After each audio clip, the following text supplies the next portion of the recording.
শুনছেন শুনছেন গল্প স্বল্প, শুধুমাত্র 100.1 FM গোল্ডে। ধূমপান, মদ্যপান এবং অন্যান্য তামাকজাত দ্রব্য সেবন স্বাস্থ্যের পক্ষে ক্ষতিকারক।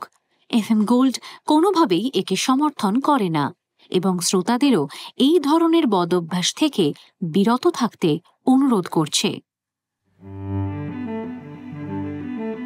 স্যার আর্থার কোনান ডয়েলের জন্ম 1859 সালের 22 মে স্কটল্যান্ডে। পেশায় ডাক্তার হলেও ডাক্তার হিসেবে তেমন খ্যাতি তিনি অর্জন করতে পারেননি। তবে লেখক হিসেবে তার যে কেমন অসামান্য খ্যাতি ছিল, শার্লক হোমসই তো তার বড় প্রমাণ। তার লেখা আ স্টাডি ইন স্কারলেট গল্পে প্রথম আমরা পাই শার্লক হোমসকে।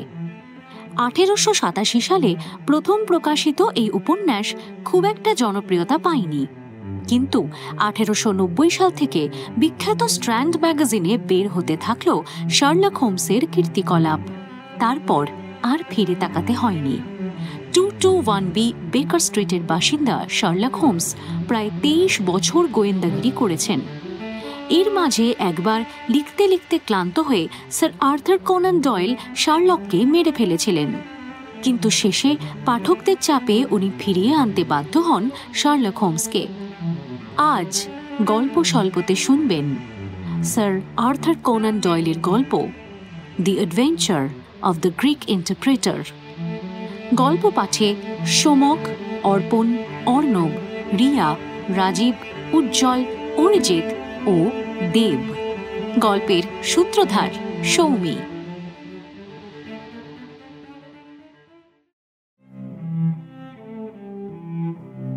শার্লক হোমসের 3 কুলে কেউ আছে কিনা জানা ছিল না। এতদিন মেলামেশা করছি, কিন্তু কখনো ছেলেবেলার কথাও বলেনি, কিংবা আত্মীয় স্বজন আছে কিনা তাও বলেনি। সেই কারণেই আমার ধারণা হয়েছিল যে ও একটা হৃদয়হীন মস্তিষ্ক সর্বস্ব যন্ত্র বিশেষ। মেয়েদের তো দুচক্ষে দেখতে পারে না, আবেগ টাবেগের ধারও ধারে না, এবং নতুন মানুষের সঙ্গে মিশতে চায় না। বাবা মা ছেলেবেলাতেই মায়া কাটিয়েছেন, তাই এই সংসারে ও একেবারে একাই। তাই একদিন যখন ওর মুখে শুনলাম ওর একজন ভাই আছে, চমকে উঠলাম। কথাটা উঠল একদিন বিকেলের দিকে চা খাওয়ার পর। এলোমেলো হাজারো বিষয় আলোচনা করতে করতে মানুষ রক্তের সম্পর্কের সূত্রে কতটা শেখে এবং নিজের চেষ্টায় কতটা শেখে, এই নিয়ে আরম্ভ হলো কথাবার্তা। আমি বললাম, দেখো, তুমি নিজেই নিজেকে তৈরি করেছো এ কথা জানি আমি। অদ্ভুত এই বিশ্লেষণী ক্ষমতা আর পর্যবেক্ষণ, এটা সম্পূর্ণই তোমার নিজস্ব ব্যাপার। আনমনা হয়ে হোমস বলল, হ্যাঁ, কিছুটা তাই। জানো, গাঁয়া জমিদারের বংশে জন্মেছি আমি। সেই জীবনধারার কিছুটা আমার রক্তেও এসেছে। ঠাকুমা ছিলেন ফরাসি শিল্পী ভের্নের বোন। শিল্পীয় তন্ময়তা আর পর্যবেক্ষণ শক্তি নাতির রক্তেও তাই রয়ে গেছে। কিন্তু এই যে তন্ময়তার কথা তুমি বলছো, এটা যে রক্তের সূত্রে পেয়েছো, তার কি প্রমাণ রয়েছে? আমার ভাই মাইক্রফটের মধ্যেও কিন্তু এই গুণ আছে, আর অত্যন্ত বেশি মাত্রায়। শুনে তো আমি অবাক। এই যে একেবারে নতুন খবর, কিন্তু এটা কি করে হয়? হোমসের চেয়েও তুখোড় যুক্তিবাদী সংবাদ লন্ডনের কাকপক্ষেও জানতে পারল না। এটা কি সম্ভব? নিশ্চয়ই বিনয় করে নিজেকে ছোট করছে হোমস। কথাটা বলতে গেলাম, কিন্তু হেসেই উড়িয়ে দিল। বলল, আরে না না না না, বিনয় জিনিসটা আর যাই হোক একটা সদ্গুণ নয়। সত্যের অপলাপ করাটা কি ভালো নাকি? কট্টর যুক্তিবাদী কখনো সত্যকে খামোখা ছোট করে বা অযথা বড় করে জাহির করে না, যা দেখে তাই বলে। আমি যখন বলছি মাইক্রফটের পর্যবেক্ষণ ক্ষমতা আমার চেয়ে ঢের বেশি, তুমি ধরে নিতে পারো কথাটা সত্যি। এর মধ্যে বিনয়ের মিথ্যে প্রলেপ নেই। তোমার ছোট ভাই? বড় দাদা, 7 বছরের ব্যবধান। তাহলে তাকে কেউ চেনে না কেন? নিজের মহলে সবাই তাকে চেনে। সেই মহলটা কোথায়? ডায়োজিনিস ক্লাবে। নামটা নতুন আমার কাছে। হোমস তা বুঝে ঘড়ি দেখে বলল, ডায়োজিনিস ক্লাব হলো লন্ডনের কিছু আশ্চর্য লোকের আড্ডাখানা, বুঝলে? মাইক্রফট নিজেও একজন আশ্চর্য মানুষ। প্রত্যেক দিন 4:45 থেকে 8:20 পর্যন্ত ক্লাবে থাকে সে। এখন তো 6টা বাজে। ইচ্ছে থাকলে আশ্চর্য একটা ক্লাব আর তার চাইতেও আশ্চর্য একটি মানুষের সঙ্গে আলাপ করে আসতে পারো। যাবে নাকি? মিনিট 5 পর রিজেন্ট সার্কাসের দিকে পাশাপাশি হাঁটতে হাঁটতে শার্লক হোমস বলল, নিশ্চয়ই তুমি ভাবছো যে আশ্চর্য এই ক্ষমতাকে কাজে লাগায় না কেন দাদা, তাই তো? আসলে কারণ আর কিছুই না, ক্ষমতা তার নেই। কিন্তু এক্ষুনি যে বললে। বলেছি, চোখ দিয়ে আর মন দিয়ে বিচার করার ব্যাপারে আমি তার কাছে ছেলে মানুষ। শুধু চেয়ারে বসেই যদি এই কাজ করা যেত তাহলে এই পৃথিবীতে তার চাইতে বড় সত্যান্বেষী আর থাকতো না। কিন্তু সেরকম কোনো উচ্চাসা বা বাসনাই তার মধ্যে নেই। যুক্তি দিয়ে বিচার করার পর হাতে নাতে যাচাই করা দরকার, আদালতে পেশ করার উপযুক্ত করে তথ্য প্রমাণ দিয়ে মামলা সাজানো দরকার। কিন্তু সে ব্যাপারে ওর কোনো উৎসাহ নেই। ও শুধু চেয়ারে বসেই বলে দেবে কোনটা ভুল কোনটা ঠিক।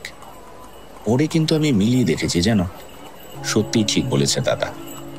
বহুবার বহু গোলমেলে ব্যাপারে ওর পরামর্শ নিয়েছি, কিন্তু ওই পর্যন্তই। সমস্যার গভীরে প্রবেশ করে মামলা সাজানোর কোনো ক্ষমতাই নেই মাইক্রফটের। তা বিশেষ এই ক্ষমতা খাটিয়ে রুটি রোজগারের ধান্দায় উনি নেই বলছো? একেবারে নেই। আমার কাছে যা জীবিকা, ওর কাছে তার শখ ছাড়া কিছুই নয়। অঙ্কে তুখোড়, সরকারি দপ্তরে হিসেবের খাতা দেখে, থাকে অলমলে। ব্যায়াম বলতে ওই সকাল সন্ধে রাস্তার মোড় পর্যন্ত পায়চারি। বাড়তি সময় কাটায় আশ্চর্য এই ডায়োজিনিস ক্লাবে, আর আর কোথাও যায় না। কি আশ্চর্য, আমি এই প্রথম শুনলাম ডায়োজিনিস ক্লাবের নাম। তুমি কেন? অনেকেই এই ক্লাবের নাম শোনেনি। তার কারণ ক্লাবের সদস্যরা নিজেরাই মুখ টেপা লাজুক এবং মিশুকে মোটেই নয়। মনুষ্য সংসর্গ এদের ভালো লাগে না। কিন্তু চেয়ারে গ্যাঁট হয়ে বসে নতুন নতুন ম্যাগাজিন পড়তে পেলে আর কিচ্ছুটি চায় না। সাধারণ ক্লাবের গুলতানি এদের দু চোখের বিষ। তাই ডায়োজিনিস ক্লাবের পতন ঘটেছে শুধু এদের জন্যই। এখানে প্রত্যেকেই নিজেকে নিয়ে নিমগ্ন থাকে। পাশের লোক সম্পর্কে কৌতূহল একেবারে দেখায় না, গায়ে পড়ে আলাপ করতে যায় না একেবারে। দর্শনার্থীদের ঘর ছাড়া ক্লাব ঘরের মধ্যে একদম বকবক করে না। পরপর 3 বারের অন্যথা ঘটলে সভ্য পদ থেকে নাম পর্যন্ত খারিজ হয়ে যেতে পারে। আমার দাদাটি বিচিত্র এই ডায়োজিনিস ক্লাবের প্রতিষ্ঠাতা সদস্য। আচ্ছা, এই ক্লাবের পরিবেশটা আমারও কিন্তু খুব ভালো লাগে, জানো তো। কথা বলতে বলতে পৌঁছে গেলাম ডায়োজিনিস ক্লাবে। আমাকে মুখে চাবি দিয়ে থাকতে বলল হোমস। বসবার ঘরের দিকে যাওয়ার পথে দেখলাম প্রচুর লোক হল ঘরে খবরের কাগজে নাক ডুবিয়ে বসে আছে। কেউ কারোর সাথে কথা বলছে না। বসবার ঘরে আমাকে বসিয়ে রেখে বেরিয়ে গেল হোমস। একটু পরেই ফিরে এলো যাকে নিয়ে। তিনি নিঃসন্দেহে তার সহোদর ভাই, মানে মুখ দেখে স্পষ্ট বোঝা যাচ্ছে। সেরকম তীক্ষ্ণ অন্তর্ভেদী চাহনি, আর চলাফেরাতেও যেন ধ্যান করছেন নিজের মনে। এই চাহনি এর আগে আমি শুধু শার্লক হোমসের চোখেই দেখেছি, তবে সব সময় নয়, কূটনৈতিক সমস্যা সমাধানের সময়। তার চোখ দুটো অদ্ভুত হালকা রঙের, একটা তরল ধূসর আভায় সমুজ্জ্বল। তফাতের মধ্যে এই যে এই ভদ্রলোক শার্লক হোমসের থেকে একটু ভারী এবং বেজায় মোটা। মুখটা ভারী হলেও ছোট ভাইয়ের মতোই ধারালো। আমার সঙ্গে হ্যান্ডশেক করে বললেন, আপনার কলমের দৌলতে শার্লকের কীর্তি কাহিনী তো এখন লোকের মুখে মুখে। ভালো কথা শার্লক। আমি ভেবেছিলাম ম্যানার হাউসের সেই কেস নিয়ে গত সপ্তাহে আসবি, খালে পানি পাসনি বোধহয়। অট্টহাস্য করে শার্লক বলল, ঠিক উল্টো, কিনারা করে ফেলেছি। অ্যাডামস নিশ্চয়ই নাটের গুরু। তার বলতে গোড়াতেই আজ করেছিলাম। বলে ভাইকে নিয়ে জানলার ধারে বসলেন মাইক্রফট হোমস। মানুষের চরিত্র নিয়ে কত গবেষণাই না করা যায় এই জানালা থেকে। মিনিটে মিনিটে হরেক রকমের নমুনা যাচ্ছে রাস্তা দিয়ে। যেমন ধরো ওই লোক দুটো। একজন তো দেখছি বিলিয়ার্ড খেলার হিসেব রাখে। ধরেছিস ঠিক। অপরজন লোক দুজন ততক্ষণে জানলার সামনে এসে গেছে। বিলিয়ার্ড খেলার হিসেব রাখে বলে যাকে বলা হলো, তার ওয়েস্টকোটের পকেটে কয়েকটা চকের দাগ ছাড়া বিলিয়ার্ড খেলার কোনো চিহ্ন দেখলাম না। দ্বিতীয় ব্যক্তি একটু বেঁটে, গাঢ় রঙের মানুষ, টুপিটা পেছনে হেলানো। শার্লক হোমস বিনা বাধায় বলল, এককালে সৈন্য ছিল। সঙ্গে সঙ্গে মাইক্রোফট হোমস বলল, সম্প্রতি রিটায়ার করেছে। ভারতবর্ষে ডিউটি দিয়েছে। সনন্দবিহীন অফিসার। খুব সম্ভব গোলন্দাজ বাহিনীর। বিপত্নিক। কিন্তু একটা বাচ্চা আছে। একটা নহেরি, অনেকগুলো। হেসে ফেললাম আমি। বললাম, এই থামুন থামুন, মাত্রা ছাড়িয়ে যাচ্ছেন দেখছি। শার্লক বলল, ভায়া, যার চেহারা রোদে পুড়ে কালচে মেরে গেছে, চালচলন যার বেশ ভারী, কি সে যে কর্তব্য ব্যঞ্জক উচ্চপদস্থ সৈনিক পুরুষ এবং সদ্য ভারতবর্ষ থেকে এসেছে, তা আঁচ করা কি খুব কঠিন? মাইক্রোফট হোমস সঙ্গে সঙ্গে বললেন, পায়ের গোলাগুলি মার্কা বুট দেখেও তো বোঝা যায় সবেই মিলিটারির কাজ ছেড়েছে। ঘোড়সওয়ার সৈন্য নয়, অথচ ভুরুর একদিকের হালকা রং দেখে বোঝা যাচ্ছে কাঁধ করে টুপি পরত। ওই রকম ওজনের লোক মাটি কাটার কাজও করে না। তাই বললাম গোলন্দাজ বাহিনীতে থেকেছে এতদিন। আপাদমস্তক অশৌচের বেশ দেখে বুঝলাম নিশ্চয়ই অত্যন্ত প্রিয়জন কাউকে হারিয়েছে। বাজার হাট নিজেই যখন করছে, প্রিয়জনটি নিশ্চয়ই স্ত্রী, জিনিস কিনছে বাচ্চাদের জন্য। ঝুমঝুমি দেখে বুঝলাম একটি বাচ্চা নেহাতি শিশু, সম্ভবত আঁতুড়েই মারা গেছে স্ত্রী। বগলের ছবির বই নেওয়ার কারণ শিশু ছাড়াও আরো একটা বড় বাচ্চা ঘরে আছে। শার্লক হোমস বলেছিল দাদার পর্যবেক্ষণ ক্ষমতা নাকি অনেক বেশি। এখন তা হাড়ে হাড়ে বুঝলাম। আমার দিকে চেয়ে মৃদু হেসে কচ্ছপের খোলের নকশিদানি বার করে নকশি নিলেন মাইক্রফট। বিরাট একটা লাল সিল্কের রুমাল দিয়ে বাড়তি গুঁড়ো ছেড়ে ফেললেন। বললেন, শার্লক, একটা আশ্চর্য রহস্য হাতে এসেছে, শুনবি? আরে তাই নাকি?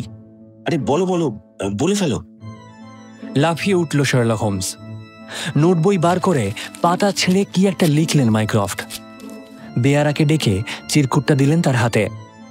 বললেন, মিস্টার মিলাসকে ডাকতে বললাম। ভদ্রলোক জাতে গ্রিক, পেশায় দুভাষী, নিবাস আমার ওপর তলায়। হোটেলে যে সমস্ত টাকার কুমিররা আসে তাদের সেবা করেই পেট চালান, গাইডের কাজ আর কি। কখনো কখনো আইন আদালতে দোভাষীর কাজও করেন।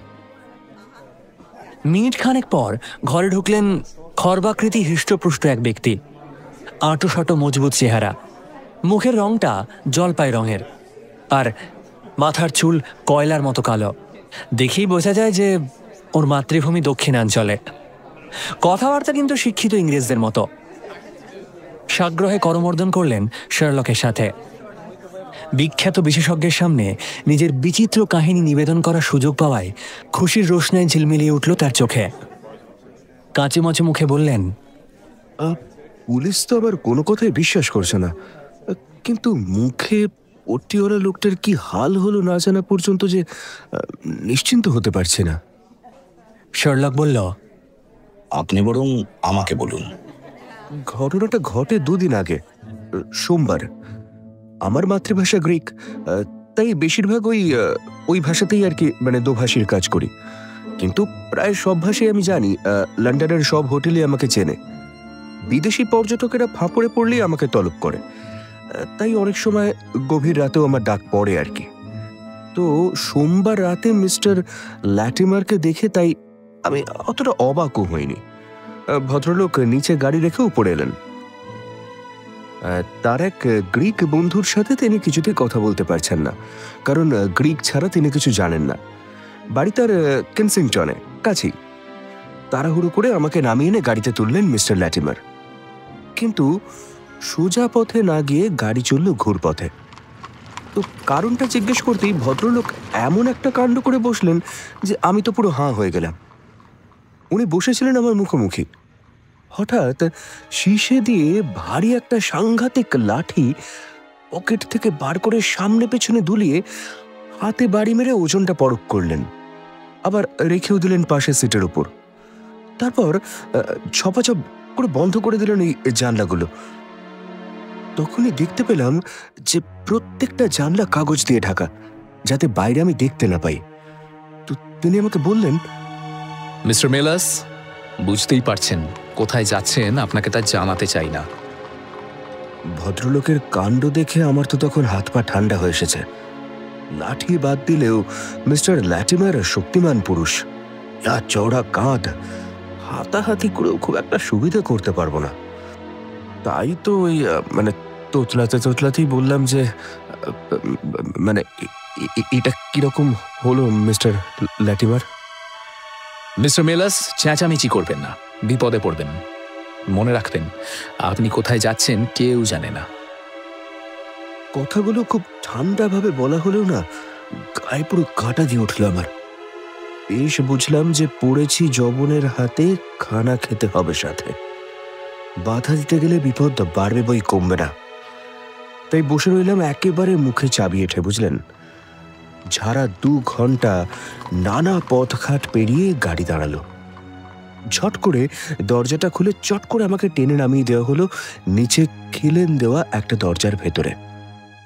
পলকের জন্য দেখলাম যে দুপাশের গাছের সারিওয়ালা একটা লন। ভেতরে একটা ম্যারে রঙিন আলো জ্বলছে, দেওয়ালে ছবি ঝুলছে, বেশ বড় ঘর। দরজা খুলছে ইতর চেহারার চুয়ারে টাইপের গোল কাঁধওয়ালা একটা মর্কটাকৃতি বেঁটে লোক, চোখে চশমা, মধ্যবয়স্ক, আর ওই নোংরা হেসে আমার দিকে তাকিয়ে বলল, মিস্টার মেলাস নাকি? এইভাবে জামাই আদরের জন্য রাগ করবেন না, কিন্তু চালাকিও করতে যাবেন না, তাহলেই।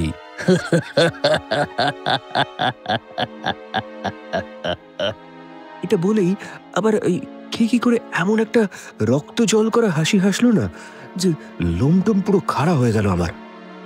একজন গ্রিক ভদ্রলোকের সঙ্গে কথা বলবেন, আমাদের প্রশ্ন তাকে শোনাবেন, তার জবাব আমাদের বলবেন।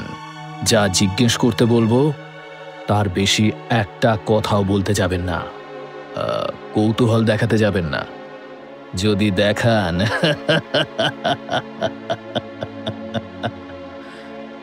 আবার সেই ওই রক্ত জল করা কি হাসি হেসে মরকট বাঁটুল বললে, এমন টাইট দেব যে অনুশোচনার আর অন্ত থাকবে না।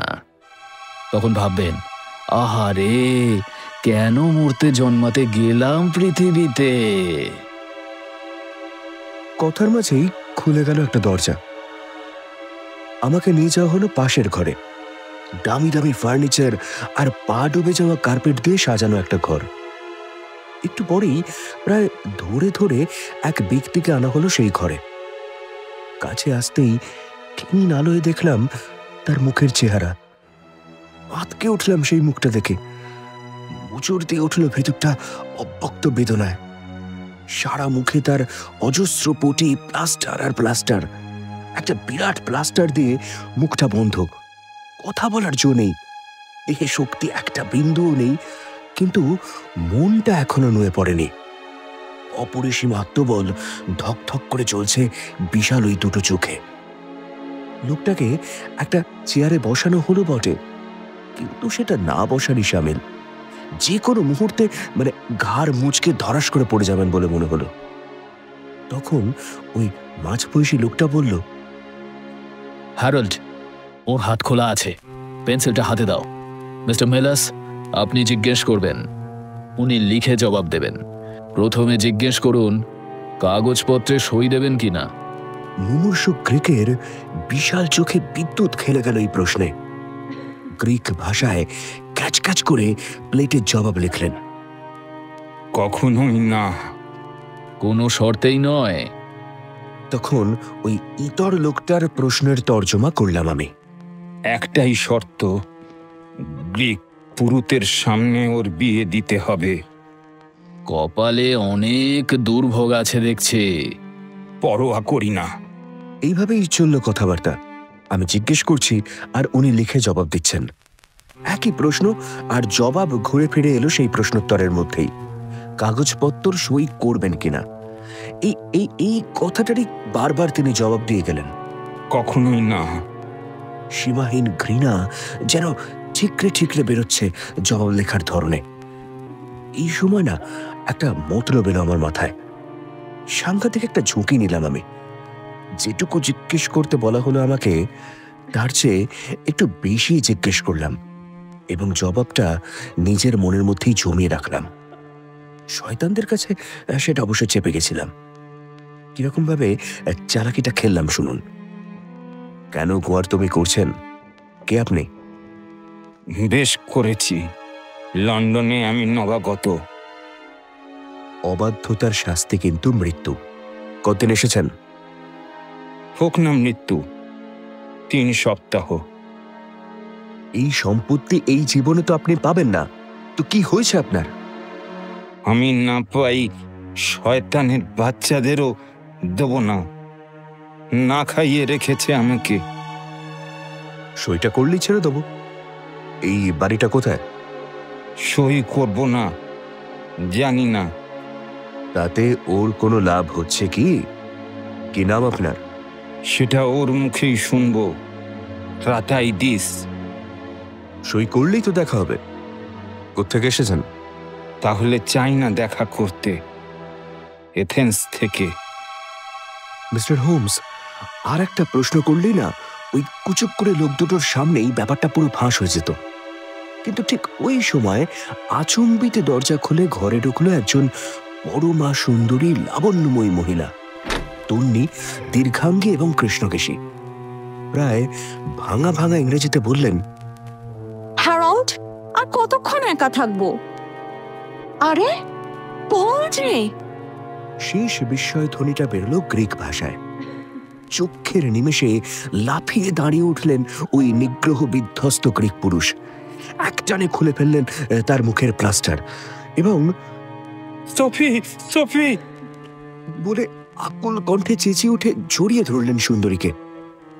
পলকের মধ্যে ঘটল পরবর্তী ঘটনাগুলো। বয়স যার কম, সেই লোকটা মহিলাটিকে চাপটে ধরে একেবারে বেরিয়ে গেলেন একটা দরজা দিয়ে। আর একটা দরজা দিয়ে ওই অত্যাচারে আধামরা গ্রিক ভদ্রলোককে টানতে টানতে নিয়ে বেরিয়ে গেল মাঝবয়সী লোকটা। ঘরটা তখন ফাঁকা। সুযোগটার সদ্ব্যবহার করব কিনা ভাবছি আমি। এমন সময় দেখি দরজা আঁকলে দাঁড়িয়ে ওই ইতর চেয়ারের মাঝবয়সী সেই লোকটা আমার দিকে পলকহীন চোখে তাকিয়ে চিবিয়ে চিবিয়ে বলল, মিস্টার মেলাস, আমাদের নিজস্ব দোভাষী হঠাৎ অন্যত্র যাওয়ায় এই গোপন ব্যাপারে আপনাকে ডাকতে হয়েছে। জেনেও ফেলেছেন অনেক কিছু। এই নিন আপনার পারিশ্রমিক। হাত বাড়ি নিলাম 5 পাউন্ড পারিশ্রমিক। কাছে আসায় দেখতে পেলাম ওই বেঁটে বামনের বিকট মুখখানা, হলদেটে মুখ, ছুঁচলো সুতুলি দাড়ি আর ভয়ঙ্কর ধূসর একটা ইস্পাত কঠিন নির্মম একজোড়া চোখ। নরকের সমস্ত শয়তানি পুঞ্জীভূত হয়েছে ওই কুতকুতে সেই চোখে। থেমে গেলাম আমি। একটা ঠান্ডা স্রোত বয়ে গেল মেরুদণ্ড দিয়ে। আমার বুকে টোকা মেরে বিশ্রী হেসে ঠোঁট আর চোখের পাতা অদ্ভুতভাবে কাঁপিয়ে ওই মূর্তিমান শয়তানটা আমাকে কি বললো জানেন? একটা কথাও যদি প্রকাশ পায় আমাদের কানে তা আসবেই। আপনার কপালেও তাহলে অনেক দুর্গতি আছে জানবেন। যান, গাড়ি দাঁড়িয়ে আছে। আবার আমাকে ঠেলে ঠুলে তুলে দেওয়া হলো গাড়ির মধ্যে। মিস্টার ল্যাটিমার বসলেন গাড়ির মধ্যে আমার সামনে। আগের মতোই অনেকক্ষণ ছুটলো গাড়িটা। থামলো মাঝরাত নাগাদ একটা বিজন অঞ্চলে। আমাকে নামিয়ে দেওয়ার আগে মিস্টার ল্যাটিমার বললেন, পেছন নিতে চেষ্টা করবেন না বলে দিলাম। গাড়ি থেকে লাফিয়ে নামতেই কুচুয়ানের ছিটটি খেয়ে তীর বেরিয়ে ঘোড়া ছুটল সামনে। দেখতে দেখতে মিলে গেল অনেকটা দূরে। জায়গাটা একটা রেল লাইনের পাশে। ক্ল্যাপহ্যাম জংশন থেকে ওই মাইল খানেক দূরে হবে। হেঁটেই গেলাম স্টেশনে। শেষ ট্রেন ধরে পৌঁছলাম ভিক্টোরিয়ায়। তারপর পরের দিন মিস্টার মাইক্রফট হোমসকে এই আশ্চর্য অভিযানের রোমাঞ্চকর কাহিনীটা বললাম এবং পুলিশকেও খবরটা দিলাম। কাহিনী শেষ হলো। কিছুক্ষণ কারো মুখে কোনো কথা নেই। তারপর শার্লক হোমস দাদাকে জিজ্ঞেস করলো, দাদা, ব্যবস্থা কিছু হয়েছে?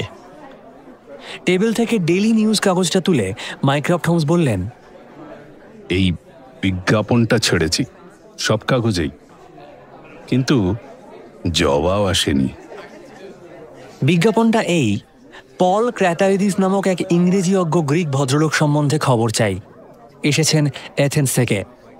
সোফি নামে এক গ্রিক মহিলার সম্বন্ধেও খবর চাই, পুরস্কার দেওয়া হবে। শার্লক বলল, আচ্ছা, গ্রিক দূতাবাসে একবার খবর নিলে হয় না? নিয়েছি, ওরা তো কোনো খবরই রাখে না। বেশ, তো কেসটা তুই নিয়ে না। বেশ, নিলাম। উঠে পড়ল শার্লক। মিস্টার মেলাস, আপনি কিন্তু একটু হুঁশিয়ার থাকবেন। হ্যাঁ, কাগজে বিজ্ঞাপন যখন বেরিয়েছে, শত্রুপক্ষ জেনে গেছে আপনি সব ফাঁস করে দিয়েছেন। বাসায় ফেরার পথে পোস্ট অফিস থেকে কয়েকটা টেলিগ্রাম পাঠালো হোমস। তারপর বলল, ভাইয়া, সন্ধেটা দেখছি কাজে লেগে গেল। এইভাবেই অনেক চিত্তাকর্ষক কেস মাইক্রফটের মারফত আমার হাতে এসেছে। মিস্টার মেলাসের কাহিনী শুনে তোমার কি মনে হলো বলো? দেখো, আমার তো মনে হলো যে একটা ইংরেজি যুবক হ্যারোল্ড ল্যাটিমার গ্রিক সুন্দরী সোফিকে এথেন্স থেকে এনে পালিয়ে এসেছেন আর কি ওখান থেকে। তোমার মাথা শুনলে না? ল্যাটিমার গ্রিক ভাষা একদম জানে না, এথেন্সে সে যায়নি। তাহলে সোফি লন্ডনে এসেছিল যখন, তখন হয়তো মেয়েটাকে পটিয়েছে ল্যাটিমার। হ্যাঁ, সেটা সম্ভব। আর তারপর মেয়েটির দাদা, ওই গ্রিক ভদ্রলোক, নিশ্চয়ই ওর নিজের ভাইটাই হবেন। তো উনি খবর পেয়ে লন্ডনে চলে আসেন এবং এই শয়তানদের খপ্পরে পড়েন বলেই মনে হচ্ছে। আর সোফি কিন্তু জানতো না যে দাদা এসেছে লন্ডনে। খুব সম্ভবত এই ভাই বোনের সম্পত্তির পেছনেই রয়েছে এই ভদ্রলোক। ওকে নিয়ে বোনের সম্পত্তিটা বোধহয় লিখিয়ে নিতে চাইছে দুই শয়তান। আর সোফি হঠাৎ দেখে ফেলেছে দাদাকে। চমৎকার বলছো ওয়াটসন, কিন্তু ভয় পাচ্ছি এই সোফিকে নিয়ে। এবার তার ওপরেই না মারধর শুরু হয়। কিন্তু বাড়িটা খুঁজে পাবে কি করে? খুব মুশকিল হবে বলে মনে হয় না। সোফিকে নিয়ে ল্যাটিমার বেশ কিছুদিন থেকেছে কোথাও। ভাই খবর পেয়েছে অনেক পরে। মেয়েটির নাম যদি সোফি ক্র্যাটাইদিস হয়, আর লন্ডনের কোনো পাড়ায় যদি এক নাগারে কিছুদিন তাকে দেখা যায়, প্রতিবেশীরা খবর রাখবেই। বিজ্ঞাপনেরও জবাব আসবে। ঘরে ঢুকেই দুজনে চমকে উঠলাম মাইক্রফট হোমসকে দেখে। চেয়ারে আরাম করে বসে ধূমপান করছেন। আমাদের চমৎকৃত মুখচ্ছবি দেখে হেসে বললেন, আবার এত উদ্যম দেখে অবাক হয়ে গেছিস দেখছি। আরে, এলে কি করে? গাড়িতে তোদের পেরিয়ে। কিছু ঘটেছে মনে হচ্ছে। বিজ্ঞাপনের জবাবটা এসেছে তোরা চলে যাবার পরেই। কি লিখেছে? এই দেখ। রয়্যাল ক্রিম কাগজে যে মার্কা নিয়ে এক ক্ষীণজীবী মাঝবয়সী মানুষের হাতে লেখা, মহাশয়, আপনার বিজ্ঞাপনের জবাবে জানাই যে মেয়েটাকে আমি চিনি এবং তার দুঃখের কাহিনীও জানি। কষ্ট করে যদি পায়ের ধুলো দেন তো খুলে বলতে পারি। দি মর্টলস বেকেনহাম, এই ঠিকানায় মেয়েটি এখন আছে। আপনার বিশ্বস্ত জে ডেভেনপোর্ট। মাইক্রফট বললেন, চিঠি এসেছে লোয়ার ব্রিক্সটন থেকে। চল, মেয়েটার দুঃখের কাহিনী শুনে আসা যাক। শার্লক হোমস বলল, তুমি খেপেছ? মেয়েটার দুঃখের কাহিনীর চেয়ে বেশি দামি তার ভাইয়ের জীবন। দেরি হলে খুন হয়ে যেতে পারে ভদ্রলোক। স্কটল্যান্ডে গিয়ে ইন্সপেক্টর গ্রেগসনকে নিয়ে এক্ষুনি হানা দেওয়া দরকার শয়তানদের ওই আস্তানায়। আমি বললাম, আচ্ছা, যাওয়ার পথে কি মিস্টার মেলাসকেও নিয়ে যেতে হবে? দোভাষীর দরকার তো পড়তে পারে। ঠিক কথা। বলে ড্রয়ার খুলে রিভলভার নিয়ে পকেটে পড়ল হোমস।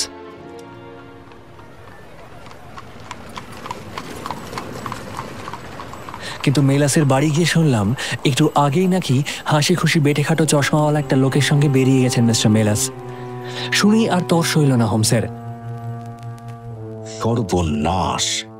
আবার ওদের খপ্পরে গিয়ে পড়েছে মিস্টার মেলাস। ভদ্রলোক যে রাম ভীতু তা এক রাতেই ওরা বুঝতে পেরেছে বলেই বাড়ি বয়ে এসে হুমকি দিয়ে ধরে নিয়ে গিয়েছে। এবার বোধহয় জ্যান্ত ফিরতে হবে না। চলো, আগে স্কটল্যান্ড ইয়ার্ড, তারপর শয়তানদের বিবরে।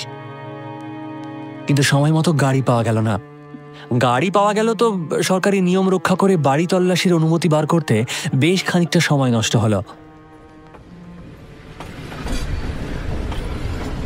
ট্রেনে চেপে বেকেনহাম পৌঁছে 8 মাইল গাড়ি চেপে মর্টেলসের সামনে যখন গেলাম তখন রাত বেশ গভীর হয়েছে। রাস্তা থেকে একটু ভেতরে অন্ধকারের মধ্যে খাড়া নিঝুম বাড়িটার দিকে তাকিয়ে ইন্সপেক্টর বলল, জানালা অন্ধকার, লোকজন আছে বলে তো মনে হচ্ছে না।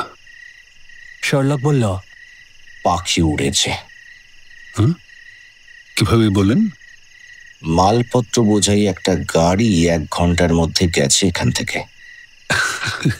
ফটকের আলোয় গাড়ির চাকার দাগ দেখা যাচ্ছে ঠিকই, কিন্তু মালপত্র বোঝায় কিনা বুঝছেন কি করে? হ্যাঁ, দেখো, একই চাকার দাগ ওদিক থেকে এদিক দিয়ে বেরিয়ে গেছে। আসার সময় চাকার দাগ গভীর নয়, কিন্তু যাওয়ার সময় মাটি কেটে বসে গেছে। তার মানে খালি গাড়ি এনে মালপত্র চাপিয়ে লম্বা হয়েছে। কাঁধ ঝাঁকিয়ে বললেন ইন্সপেক্টর। বাহ, সত্যি হেরে গেলাম। কিন্তু যা মজবুত দরজা, ভাঙা চারটেখানি কথা তো নয়। ছিনিয়ে দেখা যাক জবাব পাওয়া যায় কিনা। কিন্তু লাথি ঘুষি মেরে ঘন্টা বাজিয়েও কারো সাড়া পাওয়া গেল না। সুট করে সরে পড়ল শার্লক হোমস। ফিরে এলো মিনিট খানেক পরে, বলল, একটা জানলা খুলে ফেলেছি, শিগগির চলো। জানলা খোলার কায়দা দেখে চোখ কপালে উঠল ইন্সপেক্টরের। বাইরে থেকে অদ্ভুত একটা কৌশলে ভেতরে ছিটকিনি সরিয়ে দিয়েছে শার্লক। অবাক হয়ে ইন্সপেক্টর বললেন, পুলিশের কপাল ভালো, আপনি চোর বদমাশের খাতায় নাম লেখাননি। যাকে চলুন, পরিস্থিতি যেরকম ঘোরালো, বিনা নেমন্তন্নে বাড়িতে ঢুকলে অপরাধ হবে না বোধহয়। চলুন। ভেতরে ঢুকে লণ্ঠন জ্বালিয়ে নিল ইন্সপেক্টর। ঘর খালি। টেবিলের ওপর খালি ব্র্যান্ডির বোতল, 2টো খালি গ্লাস আর এঁটো খাওয়ার পরে। আচমকা কাঠ হয়ে গেল শার্লক। ও কি? একটা চাপা কান্না শব্দ ভেসে এলো মাথার ওপর থেকে। কে যেন গমিয়ে গমিয়ে অব্যক্ত বেদনায় কাঁদছে। ঝড়ের মতো ঘর থেকে ঠিকরে গিয়ে ঘরে ঢুকলো শার্লক। সেখান থেকে সিঁড়ি বেয়ে ওপরে, পেছনে আমরা। ভারী শরীর নিয়ে যতদূর সম্ভব বেগে পেছনে লেগে রইল শার্লকের দাদা মাইক্রফট হোমস। 3 তলায় পরপর 3টে দরজার একটার ভেতর থেকেই যেন আসছে চাপা গোঙানি। কখনো উচ্চগ্রামে উঠে কান্নায় ভেঙে পড়ছে একই কণ্ঠস্বর। দরজা বাইরে থেকে চাবি দেওয়া। এক ধাক্কায় দরজা খুলে সবেগে ভেতরে ঢুকেই পর মুহূর্তে গলা ধরে ছিটকে বেরিয়ে এসে আতীক্ষ্ণ কণ্ঠে শার্লক বলল, কাঠ কয়লার দম বন্ধ করা গ্যাস, বেরিয়ে যেতে দিন। খোলা দরজা দিয়ে গল গল শব্দে বেরিয়ে এলো পুঞ্জ পুঞ্জ দম আটকানো বিষাক্ত ধোঁয়া। উঁকি মেরে দেখলাম ঘরের ভেতর চাপ চাপ ধোঁয়ার মধ্যে দেখা যাচ্ছে একটা অস্পষ্ট নীল শিখা। একটা পেতলের তেপায়ের ওপরে দেখা যাচ্ছে সেই নীলাভ দ্যুতি। দেওয়ালের ধার ঘেঁষে লুটিয়ে আছে 2টি মনুষ্য মূর্তি। ওইটুকু দেখতে গিয়েই বিষাক্ত গ্যাস ফুসফুসে চলে গেল। শুরু হলো প্রচন্ড কাশি। দম আটকে আসে আর কি। সিঁড়ির কাছে দৌড়ে গিয়ে বুক ভরে টাটকা বাতাস নিয়ে তীর বেগে ঘরে ঢুকলো শার্লক হোমস এবং এক ঝটকায় পেতলের তেপায়া তুলে নিয়ে গিয়ে জানলা গলিয়ে ফেলে দিল বাইরের বাগানে। বেরিয়ে এলো পর মুহূর্তেই, হাঁপাতে হাঁপাতে বলল, মিনিট খানিক না গেলে ঢোকা যাবে না, নিঃশ্বাস নেওয়া যাচ্ছে না। মোমবাতি কোথায়? বন্ধ করে, মোমবাতি বোধহয় চলবে না। মাইক্রফট, দরজার কাছে ধরো তো বাতিটা, আমি ওদের টেনে নিয়ে আসি ভেতর থেকে। দুজনে মিলে ধরাধরি করে কোনো রকমে 2টো নরদেহ তুলে নিয়ে বাইরে এলাম। দুজনই অজ্ঞান হয়ে গেছে। চোখ মুখ ফুলে ঢোল, চেনা তাই। ঠোঁট একেবারে নীল হয়ে গেছে। কোটর থেকে চোখগুলো যেন বেরিয়ে আসছে। দোভাষী ভদ্রলোকের কালো দাড়ি আর মজবুত চেহারাটা দেখেই চিনতে পারলাম। কপালে চোখের ঠিক ওপরেই একটা ভয়ঙ্কর আঘাতের চিহ্ন। দ্বিতীয় ব্যক্তি সারা মুখে প্লাস্টারের পটি, কঙ্কাদশার লম্বা চেহারা, ধুকছে এবং গোঙাচ্ছে। বাইরে আনার পর গোঙানিটুকুও বন্ধ হয়ে গেল, মানে সব শেষ হয়ে গেল। দুজনের একজন মায়া কাটালো পৃথিবীর। দোভাষী কিন্তু বেঁচে গেলেন। অ্যামোনিয়া শুকিয়ে ব্র্যান্ডি খাইয়ে ঘণ্টাখানেকের মধ্যেই চাঙ্গা করে তোলার পর শুনলাম তার মর্মান্তিক কাহিনী। ইতর শ্রেণীর লোকটা হাসি হাসি মুখে বাড়িতে ঢুকে পকেট থেকে মারাত্মক হাতিয়ার বার করে কেবল বলেছিল, চেঁচালেই খুন করে ফেলবে। সেই জন্যই মিস্টার মিলার্স ভয় পেয়ে সঙ্গে গেছেন। ভদ্রলোক ঘেমে যান পুরো। শুরু হয় প্রশ্নোত্তর। আবার গ্রিক ভদ্রলোককে হুমকি দেওয়া হয় কাগজে সই করার জন্য। কিন্তু মরতে হবে জেনেও যখন কাগজে সই দিলেন না, তখন শয়তানের দল তাকে নিয়ে যায় বাইরে এবং বারণ করা সত্ত্বেও গোপন কথা ফাঁস করার অপরাধে মাথায় লাঠি মেরে অজ্ঞান করে ফেলা হয় মিস্টার মেলাসকে। খবরের কাগজের বিজ্ঞাপন দেখে ওরা আঁচ করেছিল খবরটা কার মুখ থেকে বেরিয়েছে। গ্রিক দোভাষীর বিচিত্র মামলার কিনারা কিন্তু আর হয়নি। বিজ্ঞাপনের জবাবে মেয়েটির দুঃখের কাহিনী যিনি বলবেন বলে লিখেছিলেন, তার মুখে আমরা শুনলাম সোফি মেয়েটা গ্রিক দেশের এক বিরাট বড়লোকের মেয়ে। ইংল্যান্ডে এসেছিল বন্ধুদের সঙ্গে দেখা করতে। হ্যারোল্ড ল্যাটিমার তার সঙ্গে ভাব করে এবং এমন পটিয়ে ফেলে যে শেষ পর্যন্ত পালিয়ে গিয়ে তার গলায় মালা দেবে ঠিক করে সোফি। জল অনেক দূর গড়াচ্ছে দেখে বন্ধুরা আঁতকে উঠে খবর দেয় এথেন্সে তার দাদাকে। খবর দেওয়ার পর কি হলো তা নিয়ে আর মাথা ঘামায়নি তারা। দাদাটি ইংরেজি জানত না। বোনের সর্বনাশ হতে যাচ্ছে শুনে বোকার মতো এসে ল্যাটিমার আর উক্ত সঙ্গীর খপ্পরে পড়ে। একই বাড়িতে ভাই বোনকে আটকে রেখেছিল এই দুই কুচক্রী। ইতর সঙ্গীটির নাম উইলসন ক্যাম্প। এককালের দাগি আসামি, বহু জঘন্য কাজের জন্য মার্কা মারা। ওরা চেয়েছিল ওর দাদাকে নিয়ে বোনের সম্পত্তি নিজেদের নামে লিখিয়ে নিতে। অত্যাচার চলছিল এই কারণেই। পাছে বোন দেখে চিনে ফেলে দাদাকে, তাই দাদার মুখে প্লাস্টারের পটি লাগিয়ে রাখা হতো। কিন্তু মেয়েদের মন তো পটির আবরণ ফুঁড়েও চিনতে পেরেছে মায়ের পেটের ভাইকে। মেয়েটি নিজেও বন্দিনী ছিল বাড়িতে।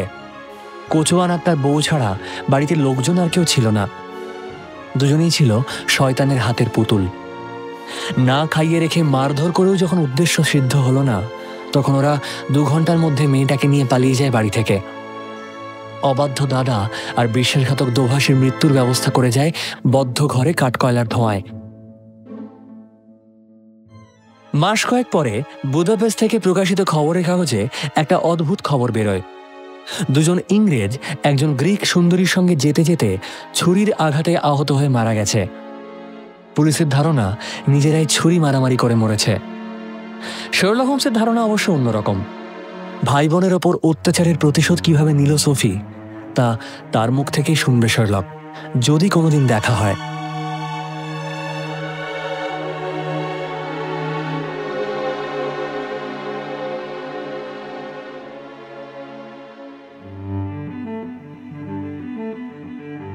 আজ গল্প স্বল্পতে শুনলেন স্যার আর্থার কোনান ডয়েলের গল্প the adventure of the Greek interpreter. শার্লকের ভূমিকায় সোমক, ওয়াটসনের চরিত্রে Arnab, inspector Gregson Arpan, Sophie Riya, সোফির দাদা উজ্জ্বল, মধ্যবয়স্ক ভদ্রলোক Rajib, Mycroft Holmes Dev, mister Melas Arijit. গল্পের সূত্রধার সৌমি, সম্পাদনা রিয়া, আবহ ও শব্দ সংযোজনা অর্ণব, সমগ্র পরিকল্পনা শুভদা।